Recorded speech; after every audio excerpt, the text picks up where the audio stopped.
বৃহস্পতিবার রাতে আয়নার সামনে দাঁড়িয়ে যখন ঠোঁটে লিপস্টিক মাখবে তুমি, হঠাৎ থমকে যাবে। কি যেন মনে করতে চেয়েও পারছো না। চারিদিক স্তব্ধ হয়ে যাবে সাথে সাথে। চোখের 4 ভাগের 3 ভাগে থাকবে বিষণ্ণতা।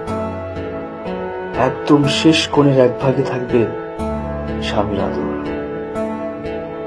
হুট করে মনে পড়ে যাবে এক দুষ্ট ছিল যে তোমার শুষ্ক ঠোঁটকেও সুন্দর বলত। তখন না চাইতেও চোখের যে কোণ ঘেঁষে বরের আদর ছিল, সেই কোণ থেকেই কান্না ঝরতে থাকবে। বর এসে দরজায় নক করবে,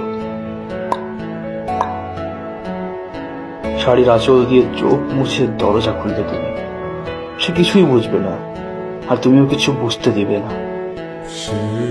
কয়েক সেকেন্ড আগে যে ঝড়টা তোমার বুকের মধ্যে হচ্ছিল, সে ঝড়ের আভাস না কাটাতেই হাসি দিয়ে বলবে, হাত মুখ ধুয়ে এসো।